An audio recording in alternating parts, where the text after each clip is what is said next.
From Connecticut Public Radio in Hartford, this is Audacious. I'm Kyone Wolfe. For today's show about truly extraordinary twins, we're going to be talking about odds. A lot. The odds of being conjoined twins who survive is 7.5%. You'll meet 6-year-old Callie and Carter who did just that, and their mom, Chelsea. The odds of being conjoined twins surviving separation surgery? That's 60%. You'll meet Erin and Jade in a little bit. They were separated at a little under 4 months old. The odds of being twins born on either side of the millennium, like right before the year 2000 came and then right after? Well, there are very few pairs in the world, maybe fewer than 10. So I'll let someone else calculate those odds. Anyway, you're going to meet a pair from Indianapolis and their mom later in the show. But first, we're going to meet a pair of twins who were once frozen in time as embryos for 30 years. The odds there? 1, or well, I guess 2 in 8 billion. There have never in the history of humankind been such old embryos carried to term. And their names are Lydia and Timothy Ridgeway. They were born on October 31st, 2022, and they were frozen back on April 22nd, 1992. In April of 1992, I was 11 years old, and that was also the year that the Cold War formally ended.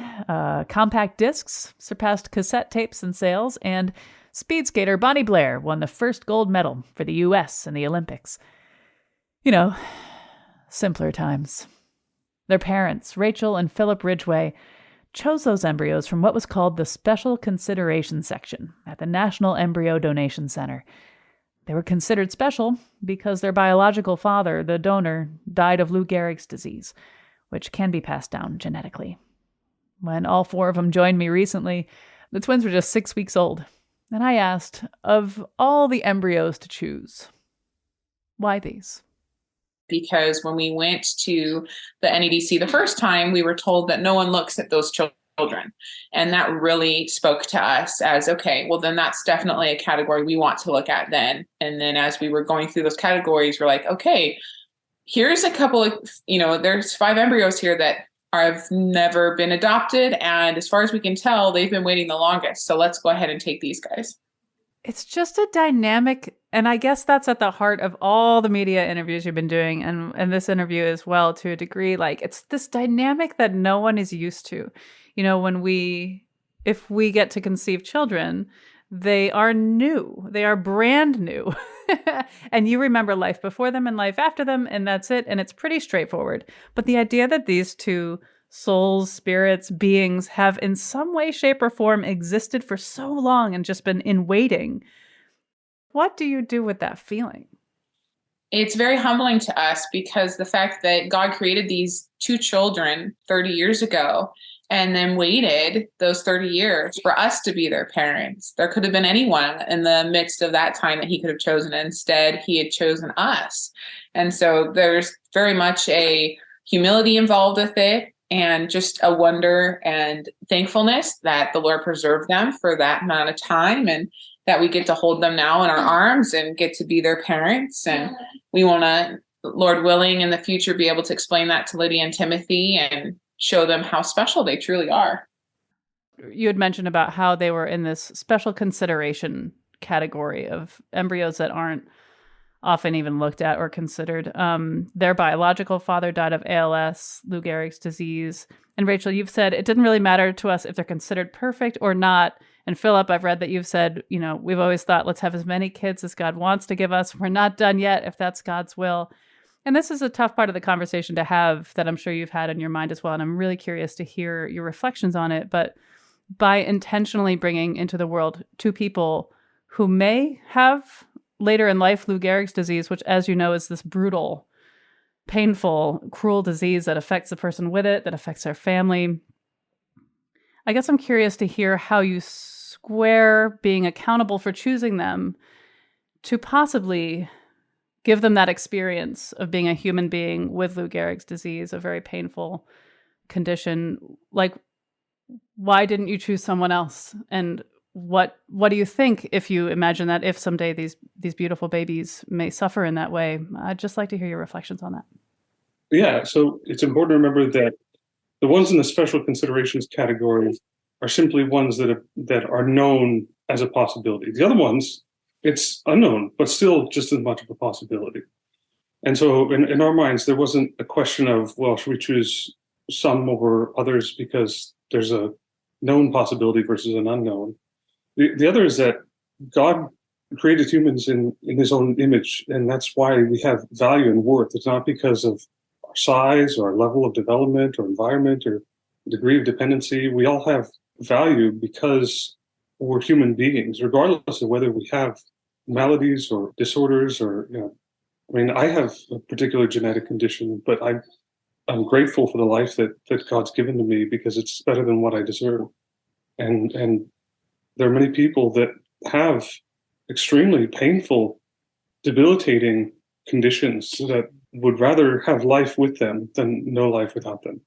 Yes, their life is painful, but it's better than no life at all. I think of Johnny Erickson Tata, who's been paralyzed from basically the shoulders down since she was 18. And the Lord has used her in most powerful, beautiful ways to help others in similar conditions, help people get wheelchairs. She's done all these things. She's done it because of where the Lord has led her. And we have no idea what the Lord will lead for Timothy and Lydia. And I'm excited to see how he wants to use their lives. Rachel, I bet a lot of people, when they imagine these two embryos, before you encountered them, before you chose them, they were sort of suspended in time. Like, if they are souls and spirits at that point, just these little souls just suspended in time. They're not aging, they're just waiting.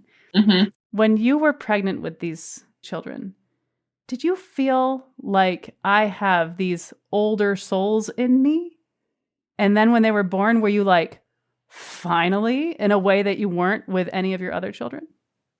There's some absolutely differences in that when we went in for the actual transfer and Dr. Gordon shows me the picture of them, the Lord really gave me a love for the three of them, even though he only chose two to implant. But it was an overwhelming love for them that I had never experienced before. I mean, you have these this picture of these three little embryos, and there's not much to look at there, but I was definitely filled with a love for them. And, it's different things as you're going through different holidays, like 4th of July, realizing that this is their 4th of July in 30 years and different things like that, like realizing that they had waited so long to be able to experience things that most kids get to experience from the very beginning. They get to experience those in the womb, and these kiddos, they had a pause for 30 years. And so, yeah, it's definitely a little bit of a different thought process, but at the same time, very much like my other kids are just getting to enjoy the first that they get to experience, seeing their heartbeat for the first time, getting to feel them for the first time.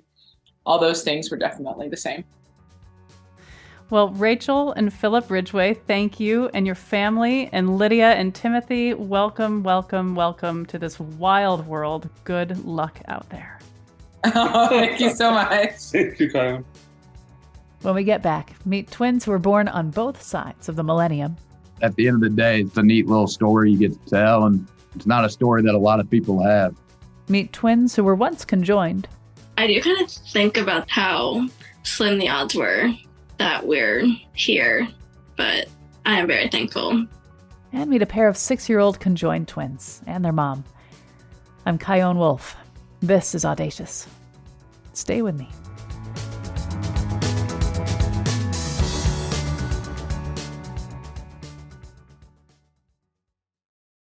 This is Audacious. I'm Kyone Wolf. Today we're meeting extremely uncommon twins.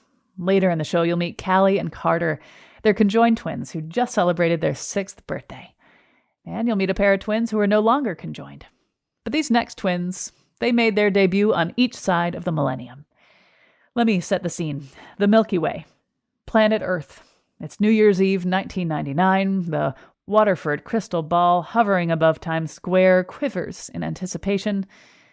And 710 miles away in Indianapolis, a team of obstetricians, nurses, and Tim Wallman gather round Julie Wallman, who is so very ready to give birth to twins. Moments before midnight, on December 31st, 1999, little baby Jacob Wallman made his earthly debut. And then, shortly after the ball dropped on January 1st, 2000, his sister Jordan arrived. Julie, Jacob, and Jordan joined me on Zoom, and we recorded this conversation back in June of 2021. I started out by asking Julie how she felt when she found out she was going to be having twins.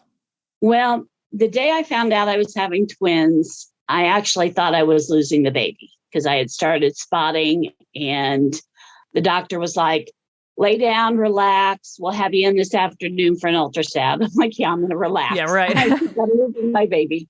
So my sister took me into the hospital, and we went back, and the ultrasound tech did the ultrasound, and she said, okay, there's a baby in a heartbeat. I'm like, oh, thank God. She goes, and there's a baby in a heartbeat. I'm like, oh my God. I said, you mean it's twins? She's like, yes. And I just started bawling, and she's like, are you okay? And I said, yeah. I said, I'm relieved. I'm shocked. She goes, is there anybody here with you? I said, well, my sister's out in the waiting room. So she brought my sister back, who has never had children, so knows nothing about this. And she walks in. I'm bawling. So she's expecting the worst. And she looks at the screen, and she's like, should there be two of those? And I said, there should if you're having twins. And then I called my husband. He was at work, and I said, are you sitting down? And he said, no, why? I said, well, we're having twins. He goes, you're what? I said, no, we are. I didn't do this on my own. No, you did not. Let's skip forward to December 31st, 1999. Tell me how everything unfolded that day. Prior to that day, a couple days, my husband had started taking me for drives over bumpy country roads.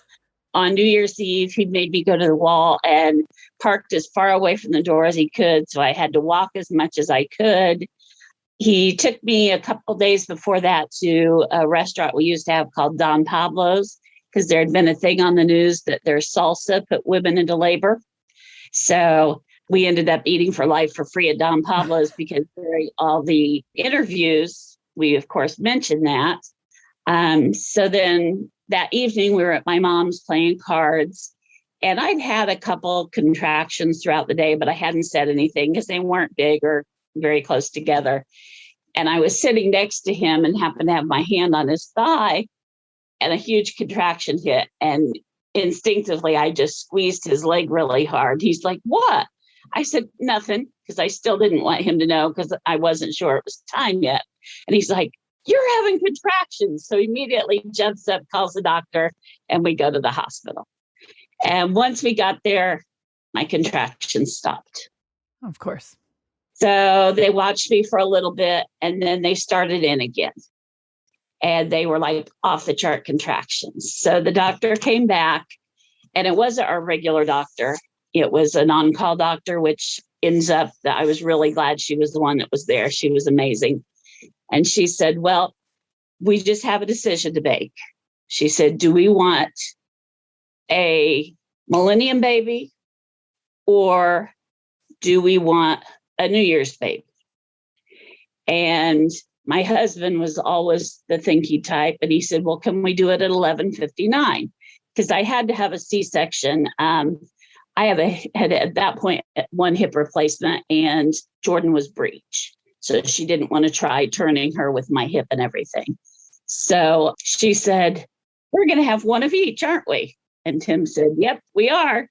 So they went in and prepped me for the C-section and took Jacob out at 11:59.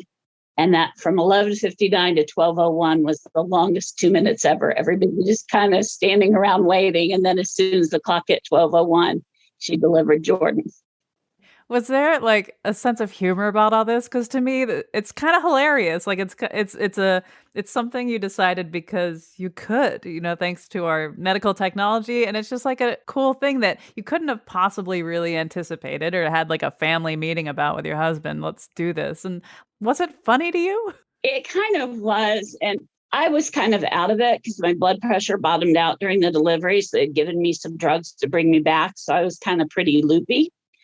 And right after I delivered Jordan, one of the nurses came in and she said, Julie, there's news media here and they'd like to interview you. And my response, and I was dead serious because, of course, I was very loopy. My response was, will they wait until the doctor finishes sewing me up? And everybody in the place just died laughing. And I didn't know why they were laughing because I was very serious.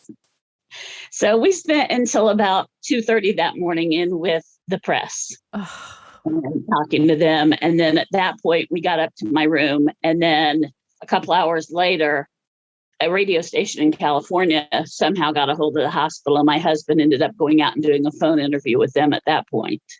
So the first few days, we didn't get a whole lot of sleep. I know you weren't going to get a whole lot of sleep anyway, but thanks, press. Exactly. And now all these years later, you're still doing press. Well, and then the Monday that we were going home from the hospital set up a press conference in the lobby. And it started at 5:00 in the morning. And we did Good Morning America, the Today Show, and a couple other shows, and then local newscasts as well. And the hospital catered breakfast and they catered lunch because, I mean, it was like a 5 or 6 hour ordeal that we were going through. So kind of a interesting start. But my husband had always hoped, no matter when they were born, he thought it would be super cool that they didn't share a birthday. Yeah, that's an interesting point because twins so often are just kind of lumped together and seen, how are you the same? How are you different? But really, how are you the same? And so that brings me to Jacob and Jordan. What, I know you don't have an alternate life to compare yourselves to, but what has this done for you? Do you like that this is something that comes up throughout your life? Yeah, I mean, it's kind of been fun, at different milestone birthdays and stuff, getting back on the news or doing something like this. It's just a fun story to tell friends, and definitely a unique icebreaker in class.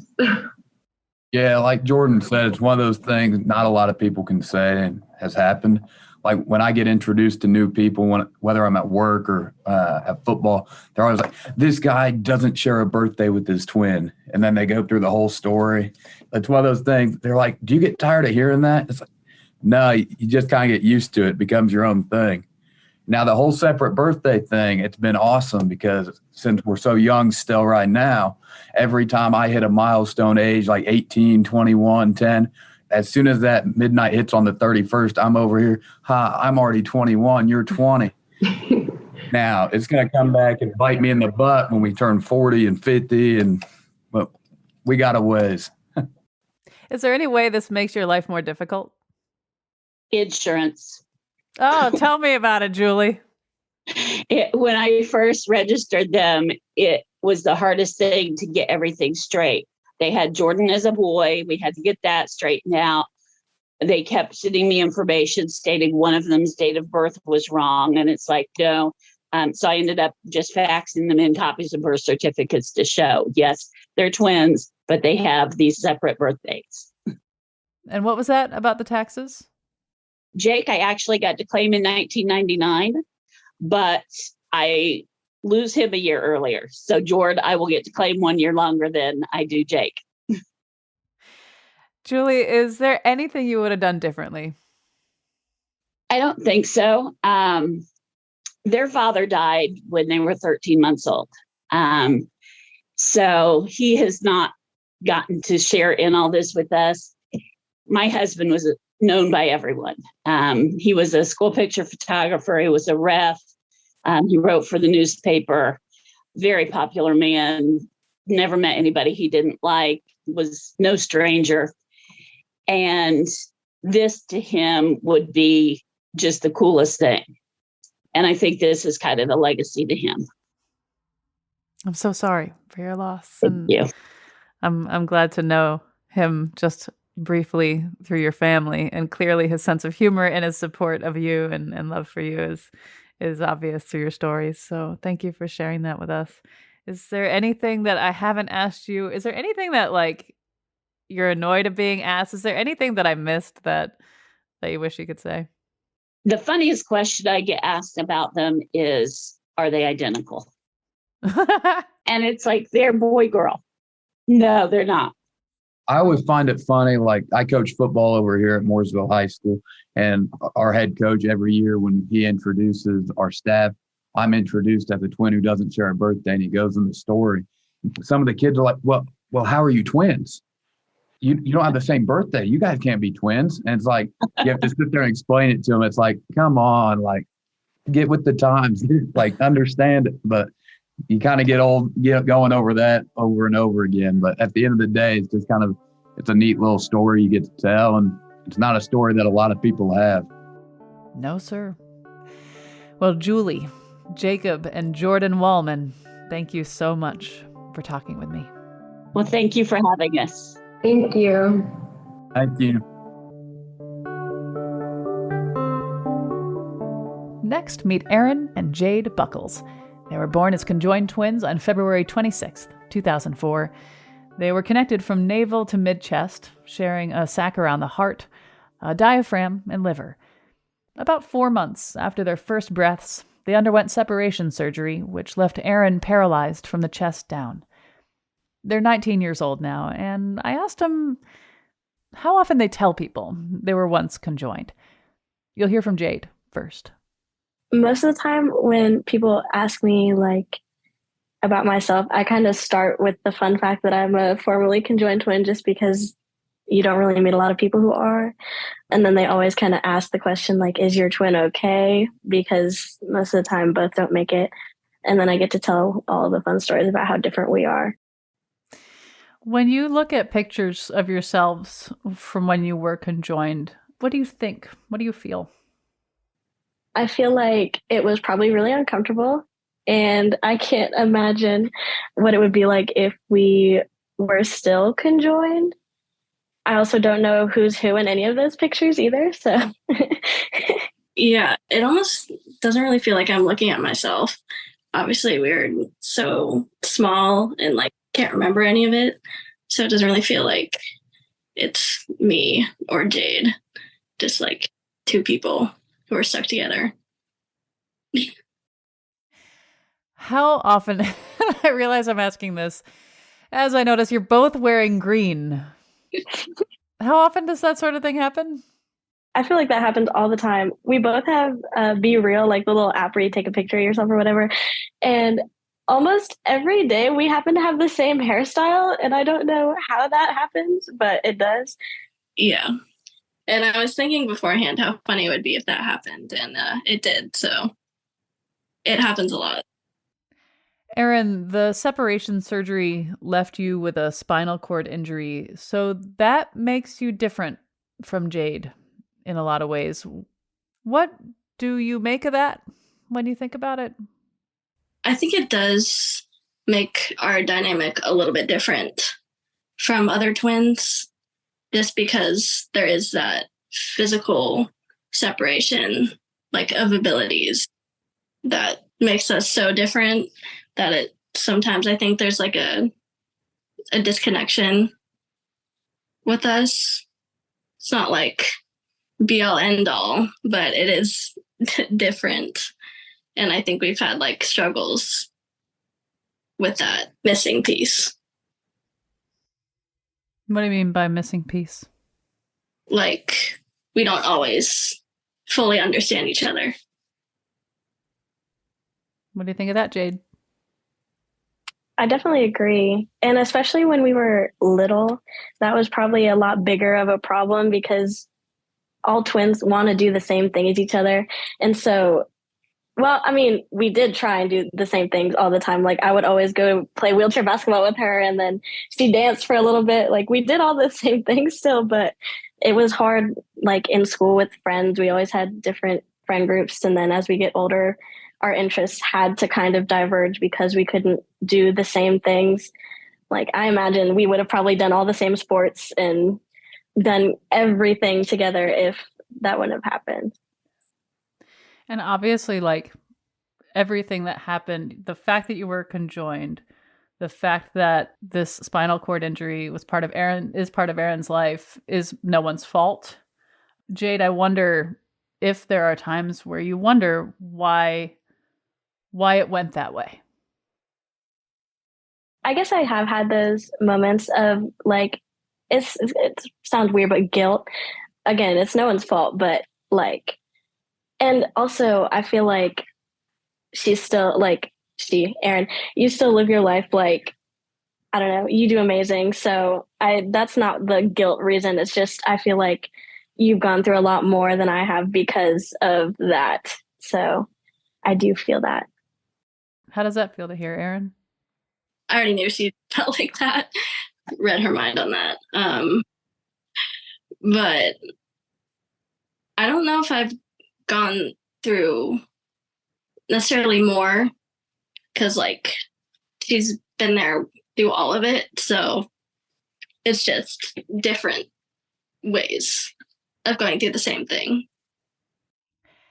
The producer for this episode, Jessica, found a study that looked at 40 cases of conjoined twin pregnancies, and they found that the total survival rate for conjoined twins was 7.5%. And if separation surgery was attempted, only 60% of separated conjoined twins survive. When you hear those numbers, how does it make you feel?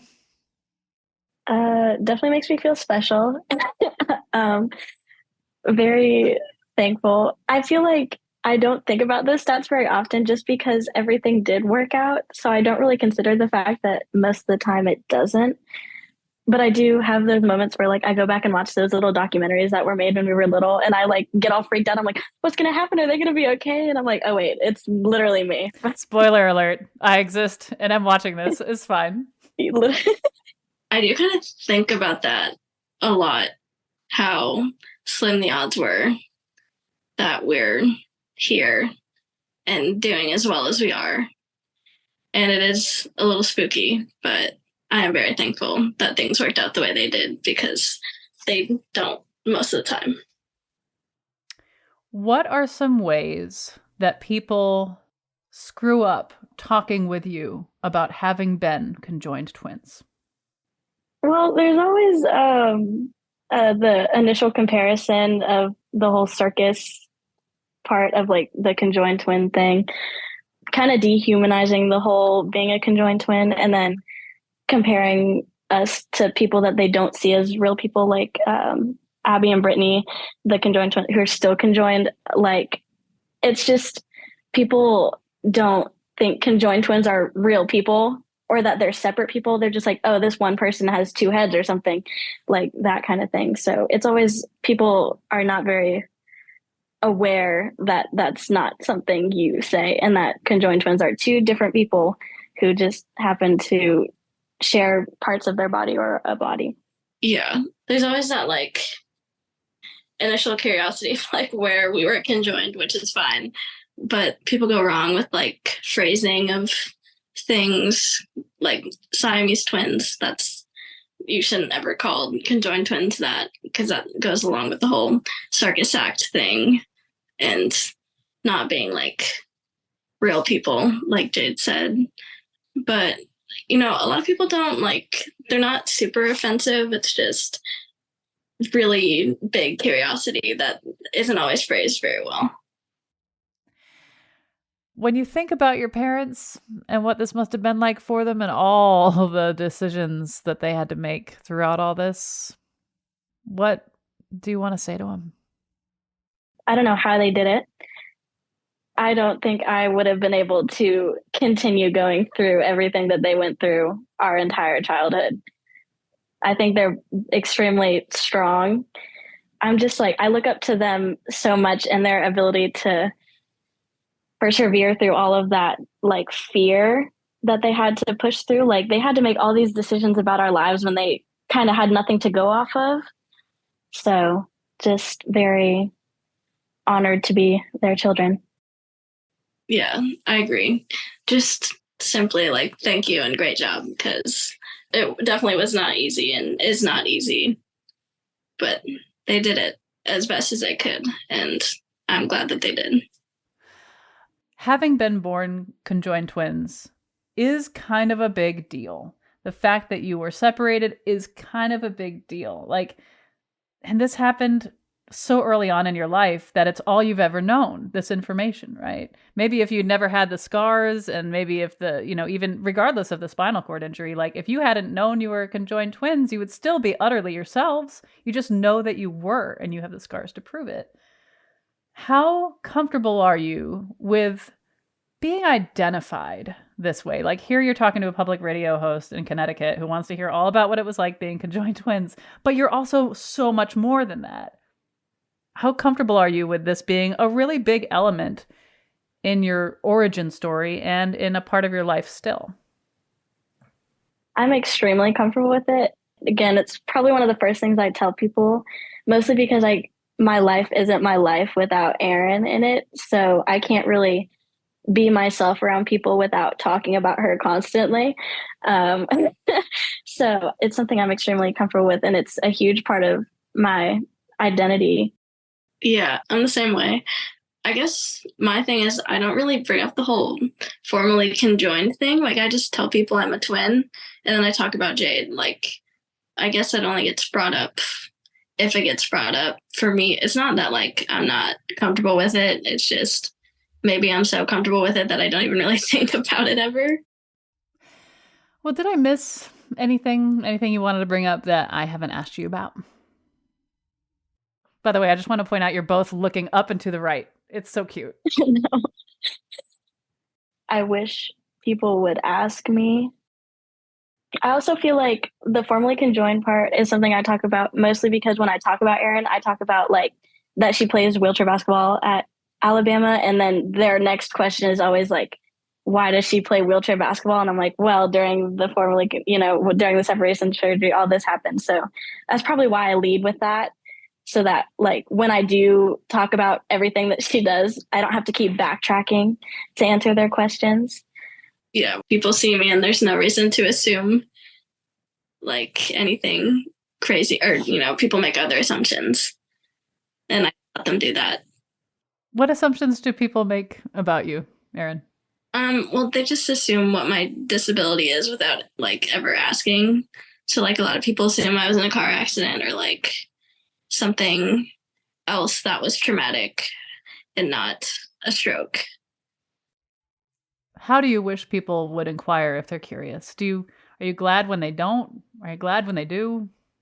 I would prefer people ask rather than assume because I think assumptions are annoying and a little bit stupid. Because I personally don't care if people ask me questions about my disability, and I would just ask it as simply as you can. Like, why are you in a wheelchair? What is your disability? Don't ask, why your legs look a little bit funny. Like, that's not the right phrasing, but just simple, easy questions like that. I don't care. And I would prefer rather than nothing. Erin and Jade Buckles, thank you so much for talking with me. Thank you for having us. Thank you for having us. I was going to say the same thing, but I was like, let me let her say it first because I know you're going to say that.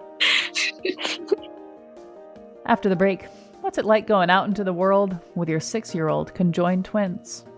I had to learn that people are going to look at them, and I kind of tuned it out. I'm Kyone Wolf. This is Audacious. Be right back.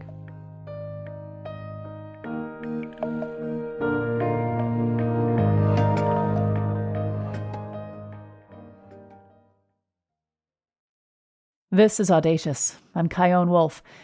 Let's go back to talking odds. The incidence of conjoined twins is 1 per 50,000 to 200,000 births. That's according to the National Library of Medicine. Conjoined twins are stillborn 60% of the time, and their total chance of survival is at 7.5%. So it's understandable that many parents who give birth to conjoined twins, like Chelsea, who you'll meet in a minute, don't often expect them to live. But Callie and Carter did live. In fact, they just celebrated their 6th birthday. So I was so excited to meet them and say, happy birthday! You just turned 6 recently, right? Yeah. Did you have a cake? And did you blow out candles? Yeah. How many candles were on the cake? 1. Did it say 6? Yeah. It was a 6. How does it feel to be 6, not 5? We kind of feel like a little big boy. A little bigger. Yeah. Chelsea. Yes. I was hoping maybe we could go back to the very beginning of their story. When you found out you were having twins, Tell me what happened, what that was like. The day we found out we were having twins, we went in for a vital check. And when we did the vital check, they saw 2 heartbeats. The doctor kind of just walked into the hospital room and was like, your kids are stuck together. And that's all I really remember of that appointment. What did you think was going to happen? I just thought they were going to die. I was going to have a miscarriage. I found out when I was 8 weeks pregnant. So I thought I was going to have a miscarriage, and then I just didn't. And how old were you at the time? I believe I was 23. So you're a baby. Yep. With babies who are unlike most babies, but they were born healthy. Can you describe where they're joined, what they share, what they don't? Yeah. So what they don't share is their kidneys. They only have one each, so they have 2 altogether. They don't share stomachs. They don't share hearts. They don't share their upper limbs. They don't share their legs. They each have their own bladder. Their intestines. We haven't done extensive, like looking and testing into their intestines, but we've never had an issue with them. So they jumble in there somewhere, and they can't figure out where it's at. And we've never done testing to figure out where it's at, because it's never been a problem. This one is the left leg. So this one's Carter's. And then Callie has the right leg on this side. Which they each control on their own leg. Yep, their own leg underneath them is the one they control. At any point, was it suggested that you could have separation surgery as an option that would be possibly okay? Yeah, it's always an option. So we were told when they did all the testing to take them home and treat them like normal kids. And I think because me and my husband were so young at the time that we just kind of listened to what the doctor said, and we took them home. And we haven't really extensively looked into separation surgery since the hospital, since they were born. We haven't really went to a hospital and told them we wanted to separate, because they can function on their own as 2 people, where they will have medical complexities and issues down the line if we separate them into 2. Do you ever feel pressure to look more into it, or is it pretty much this is case closed, we're not having them separated? No, definitely pressure. There's times where I'm like, they're perfect, it's fine. And then there's a second where, there could be 2. They could do their own thing. They could do this. They can't do that when they're together. It probably crosses my mind once every 6 months. It's not something that happens very often. But when it does, it kind of lingers around for a couple of days. And I kind of think about it a lot. How risky is it? When they were babies, they said that 40% chance that one wouldn't make it. And it was a 20% chance they both wouldn't make it. But there was so many odds against us. And we made it to the point where they were born that we just didn't want to push our luck anymore.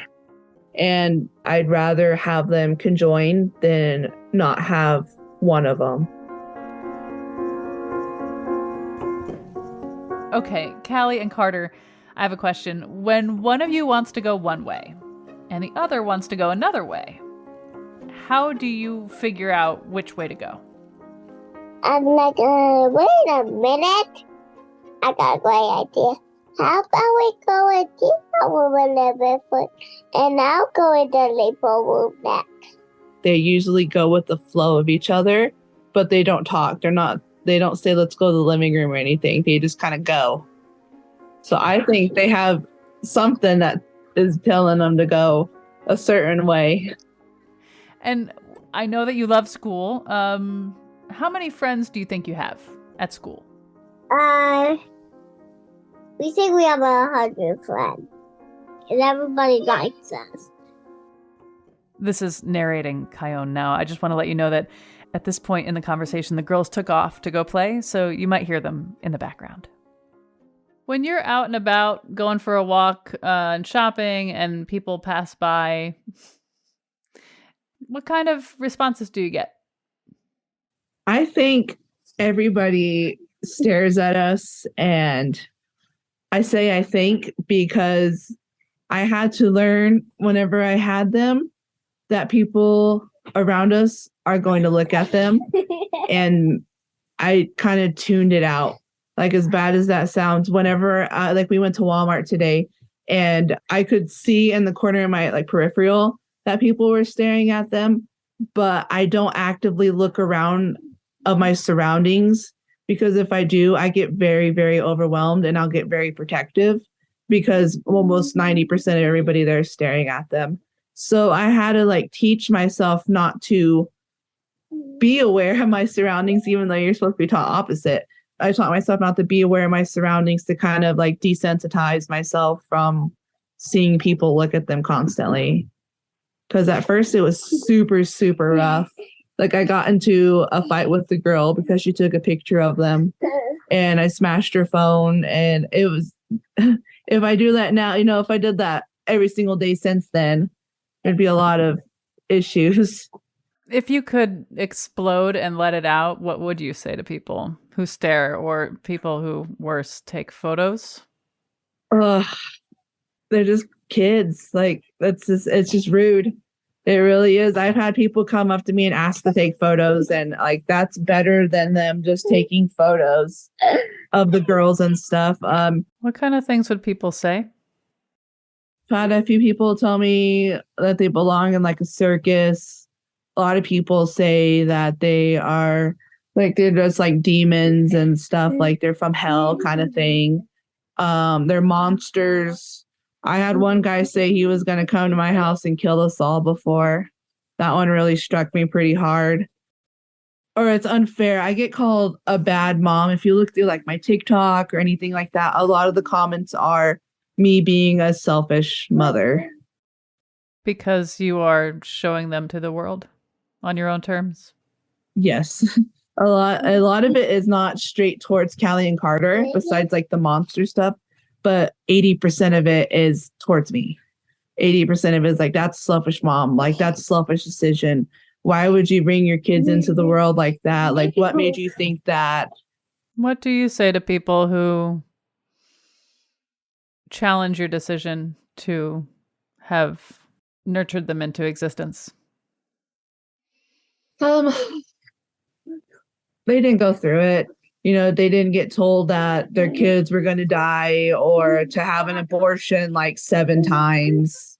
They didn't have threatened miscarriages.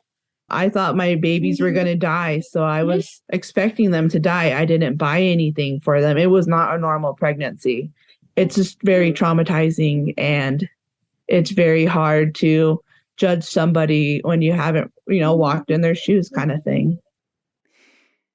I want to hear about what you are worried about for when they're teenagers. Boys come into the mix, girls come into the mix, or anybody really at all. Anybody comes into the picture. I worry that somebody will take advantage of them, and it's a weird thing to have done in your life, and I feel that some people would take it as a bragging right. Oof. You don't know who's actually genuine in the situation, and it's gonna suck. I don't know if you're the type of person who sees a grand plan in anything, but what do you make of it?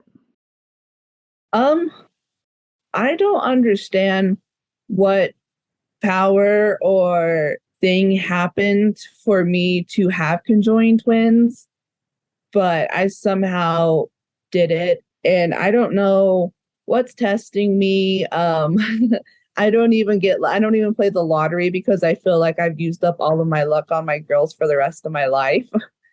But thinking like as a kid and like as a teenager, it's really crazy to think that that person would have had conjoined twins. Like, that's crazy. I didn't even look up conjoined twins until I was pregnant with them. Like, it was just kind of okay, I see that on Facebook. Bye. Like, I didn't even read about it. So I have no idea. I blame it on Walmart's popcorn chicken, because you know how sometimes they get stuck together. And I used to always pull them out when I was younger and say, look, I'm having twins. So I blame the popcorn chickens because that's the only thing I could think of in my life where I was like being silly and like contradictive and even had twins. Like I can't figure it out why this happened. Now, I don't know you except for our time together tonight. You seem wise. You seem resourceful. You seem patient. You seem loving. You seem nimble and like a problem solver. Have you always been that way? And or how has being their mom specifically enhanced those character traits that I know I see? So at first, I wasn't the best mom to Callie and Carter. My husband actually stayed home when I went to work full time. And I think the reason why I wasn't very attached to them was because I was expecting death. And it took me 8 months to gear myself up every single day for them to die. And then they didn't, but I just didn't have any sense of like connection with them. And so as they got older, I had to reconnect with them and be their mom. And I think I'm just making up for them because I wasn't the greatest mom whenever they were here. Before you said yes to us, it was actually kind of hard to get parents to talk with us of conjoined twins. Why did you say yes to talking with me? I didn't know much about conjoined twins before this whole thing happened. So just to kind of get them out there and be like, this is how they are. This is who they are. There's other people out there just like them. And then, just kind of bring awareness to the situation. So that way, when they do come across somebody, they don't have to treat them like they're monsters kind of thing. Like they're actually people.